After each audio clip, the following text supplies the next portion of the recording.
Здравейте, това е 28 епизод от кариерата ми с Блекпул. Така, в този епизод, но разбира се, 4 мача срещу Слонси, Астън Вила, Спортинг Гихон и Манчестър Сити. Не е много лесно, не е много трудни мачове, като изключим този с Астън Вила. С Астън Вила с Манчестър Сити на 5 позиция сме, с 7 точки с Нюкасъл и 1 точка за третия, само че не видях кой е Тотнъм. Не, всъщност сме с 2 точки зад първия даже. Така че имаме голям шанс да излезем на първата позиция. Мори има тук червен картон. Така. И първият мач за епизода ще е срещу Слонси. Виждате Стивън Айрланд, Сидуел са купили и други не виждам, поне в титулярния състав. Ще сменя Гранден с Бахебек и ако има гол, ще снима. И точно в края на полувремето, в 43-та минута, успяваме да поведем в резултата с гол на Камерън Джерън. Доста трудно играем, но доста време не съм играл в FIFA 12 от около една седмица. Повече FIFA 11 и сега ми се струва супер различна. Ето ги гола. Бе изведен Джеръм от Диавара и просто сам срещу вратаря не успя да сгреши. За жалост на Слонс. Че само 2 минути по-късно в следващата атака точно отнехме топката и направихме атака. Баба Диавара вкарва. Малко грозен гол на празна врата. Бе изведен от Кара на празна врата и резултатът става 2-0. Доста бързи 2 гола. Да, ето края на първото полувреме, 2-0 след 2 бързи гола точно в края на полувремето. Ще направя сега една смяна. Джеръм ще изкарам и ще пусна Фернандес на него място. Ето е смяната и да видим какво ще стане. Тук извършвам още 2 смени, малко странни. Изкарвам Дейвис и Диавара и пускам на тяхно място младите момчета Фарина и Аите. Искам малко така да понатрупат опит просто. И края на матча 2-0 за Блекпул след голове на Джеръм и Диавара в края на първото полувреме. В рамките на 2 минути ги вкарахме тези 2 гола. Фарина и Аите ми харесаха много, особено Аите. Защото участваха и двамата в разиграванията. Аите имаше един шанс за гол, можеше да вкара, но просто аз не исках само да вкара. Така се да вкара красив гол.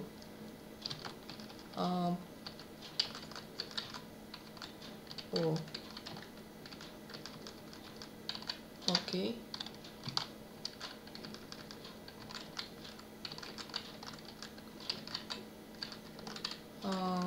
Така.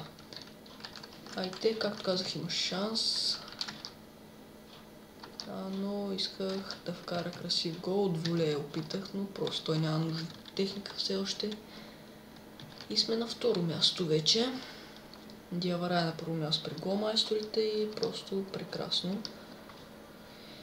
10 гола, 11 мача. Да, ето още едно младо попълнение. Зеброски. И на него ще дам шанс. Не знам точно в кой матч ще го пусна. Така сейфвам, защото в последно време нещо в FIFA се базика с мен и спира. Или по време на матч, или нещо такова. Като съм сейфал, поне няма да загубя и първия матч. Така той играе като десен бек. Дясно крило. И на Фарина на място ще го пусна за този матч. Може и да го пусна, ако водим убедително. Фарина не ми харесва само заради това, че е много нисък и древен. Но няма значение. Но за нападател всъщност има значение. Ако стане малко по-бърз, пак добре. Но това е друг въпрос. Ако има гол. Но в края на първото по време. Равностоен първо по време. Даже и те малко по-добре играят от нас. Да, ето вижте, имат повече удари, но пък ние владеем повече топката. Имахме един шанс, 2 срещу вратаря и защитник в края, но не го добре, разбрахте ме. Как се иде? Ако има гол, ще има. И тук какво стана, не знам. Някакъв супер смешен гол, вижте, аз отбивам топката с шпагат и тя се влиза. Но те може би се служаха гол, но точно пък такъв. Сега ме е яд. Ако беше някакъв хубав гол, нали, да кажа, че са ме били, но такъв смешен гол. Гадно е. Губим този матч. 1-0 за Астън Вила. Играх по-добре, но такъв гол да ми вкарат смешен. Няма нищо. Така, сега матч за Лига Европа срещу Спортинг Гихон. На 5 позиция сме. Ето, че идват и скаутите. Няма тук нищо. Така, втория скаут също и третия дъно да има. Не.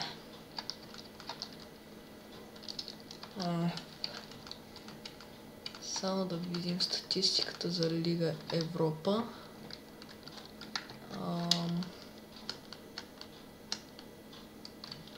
Така, трябва да ги бием.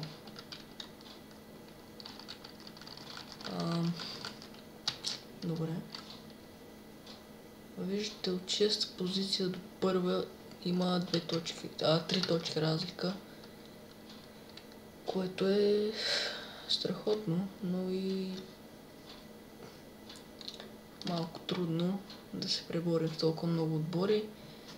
Пишете в коментарите дали искате да мина на легендари, защото просто няма логика Блекпул да се борят за титлата.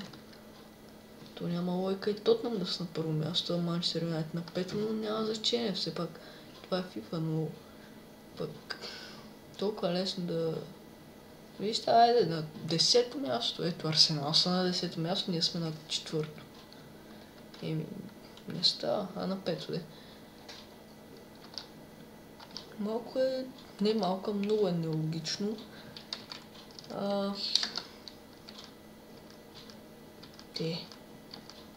Така. Пишете дали искате на легендари да мина. Сега някой ще каже те на World Cup сте бият, това, ама то си е така, нали? Бият ме някой, но пък виждате, щом съм на 5-то място, значи, нали, не е чак толкова трудно.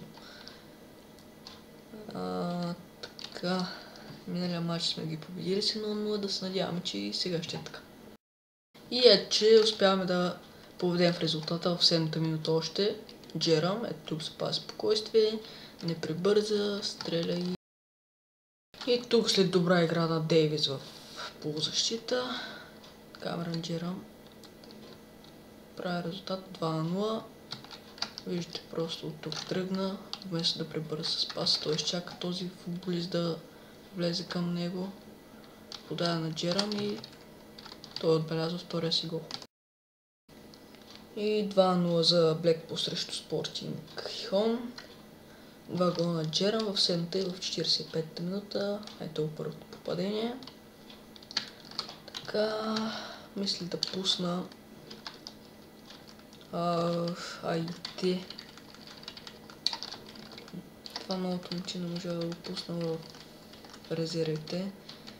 Можеше сега да смени Лазаревич, но няма значение. Дейвис напуска, на негово място Аите. Ето и него. Има добра физика горе-долу. А и е млад, което е още по-хубаво. И ако има го, ще снима. И тук дуспа за Хихон. Перес извърши нарушение. И жълт картон. Суперко. Можеше да има гол. Ето виждате. Не, нямаше да има гол. Но все едно. Удар и Лора връща Хихон в матча. След добре изпълнена дуспа, точно в центъра. 56-та минута, 2-1. Ето го отново гола. Хенсън скочи в дясно, но Лора би точно по средата. Технично. И 2-1. И тук прекрасно включване на Кара. И резултата вече става 3-1. Ето вижте откъде се включи. Дявара го видя. Фейкшот. Удари 3-1. И края на матча. Не, извинете. Имало е засада. Фейл. Ето сега ще свърши. Няма смисъл да спирам. Ето чиста топката и... Да, ето. Извинете за тази грешка. 3-1 за Блекпул. И те просто играе великолепно. Може да е на 16 години, но много ме радва това момче. Има добра физика горе-долу, нали? Не е някакъв гигант, но все пак е с добра физика. Нюкасъл е на първо място. Така, горе-долу е с добра физика, бори се за всяка топка, отнема много топки, стреля, подава. Много обещаващо бъдеще има той и ако този мач не бе срещу Манчестър Сити, може би ще да го пусна в игра като титуляр, но просто срещу Манчестър Сити не бива да се пускат играчи без опит. Виждате просто какъв отбор. Рами, Мертезакер, Уилшър, Снайдер, Ибрахимович са тези, които са купили. Камбиасо също така. И останалите звезди просто няма какво да си говорим. Ако има гол. И 0-0 първото по време. Добър резултат за нас. Лош за Сити. Да се надяваме, че така ще се задържи и до края. Виж какъв смотан гол е. Това даже не беше центриране. Имаше и засада майче.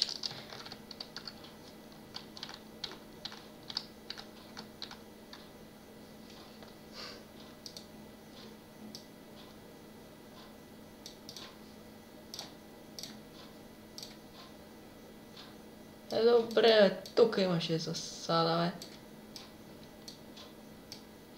бе. То се вижда засада. Ръката му се реже, защото нали не участва. Но и засади е така на 1 сантиметър и ги засича. И това даже не беше центриране, бе. Айде, вземи. Точно следващата атака и ги изравнихме. И така. Виж, бе, те такива тъпи голове. Това е епизод 3. Гледай се просто. Центрира, отбивам топката. И моят вратар отива към топката и скача настрани.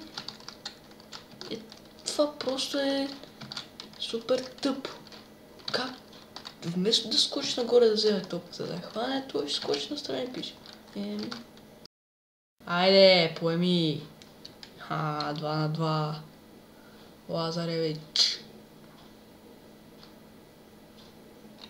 Честито. 2-2. Някакви смешни гола ми вкараха, то разбира се заради бъгата FIFA. Но няма значение, все пак стигахме до Хикса. В последната минута имахме положение. Вижте просто. От 6 до първо място е само 2 точки.